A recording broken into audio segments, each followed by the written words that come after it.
В республике растет спрос на халяльную продукцию. Она пользуется популярностью не только у мусульман, но и у представителей других конфессий. Специалисты считают, что через 10 лет доля халяльных продуктов в мире будет составлять более 20% от всего произведенного. В Челнах многие предприятия заинтересованы в выпуске такой линейки товаров. Сегодня в агропромышленном комплексе «Камский» выпустили первые тестовые колбасные изделия с маркой «Халяль». В цехах побывала и наша съемочная группа.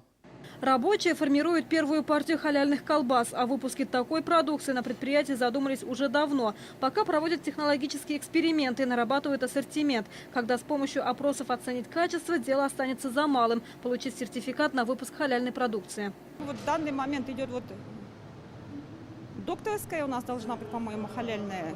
Но в данный момент, сегодня первая партия у нас идет халяльная. Это пробная только партия, это для покупателя не делается, для себя только, как экспериментальный вариант. Идет халяльная говядина, как всегда. У нас своя обвалка. Обвалку сами делаем. И мясо уж соответствует всем стандартам.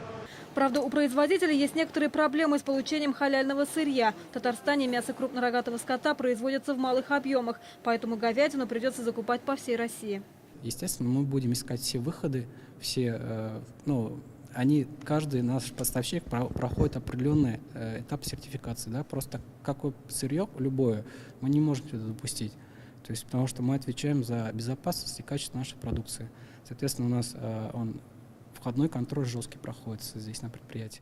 Сегодня на предприятии работают 2 цеха, производят копченую, вареную колбасу и полуфабрикаты. В день выпускают около 20 тонн продукции. Колбасными изделиями снабжают торговые сети республики, отдельные позиции поставляют в общепит. Продукты челнинского предприятия появляются и на полках российских магазинов. Татарстан практически полностью, это основные города, то есть все крупные, да, за Ками это полностью, то есть это Елабуга, Нижнекамск, Альметьевск, все эти города есть. То есть сети у нас основные, это федеральные, упор мы делаем туда.